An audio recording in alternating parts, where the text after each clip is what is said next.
నేను ఫైట్ చేశాను అలా అని ఉంటది, కానీ లో పాయింట్ వచ్చినప్పుడు ఇంకా అసలు గివప్ కొట్టాలన్న ఫీలింగ్ వస్తుంది. సో అలాంటి ఒక ఫీలింగ్ వస్తున్నప్పుడు I was reading this text from Bhagavad Gita, ధృత్యాత్మానం నియం చ అని శ్రీకృష్ణుడు ఐ థింక్ చాప్టర్ 18 లో చెప్పాడు. Just rough translation. ఆ టైంలో నాకు అర్థమైంది ఏంటంటే, ఒక constant effort with faith in your goal, ఈ రెండు మన కంట్రోల్లో ఉన్నాయి.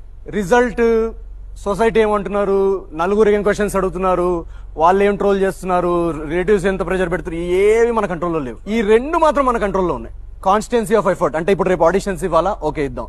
దాని తర్వాత రెస్టారెంట్కి వెళ్ళి ఏదైనా కిను అమ్మాలా అమ్ముదాం, ఏదైనా హోస్టింగ్ చేద్దామని చేద్దాం, డబ్బింగ్ చెప్దామా సినిమాల్లో చెప్దాం. ఏ దాంట్లో కూడా ఎండ్ ఆఫ్ ద డే మన పాత్లో ఒక 10 doors ఉంటే వెళ్ళడానికి, ప్రతి డోర్ ట్రై చేయాలి, ప్రతి డోర్ నాక్ చేయాలి. ఎందుకంటే మన లైఫ్ వన్ లైఫ్.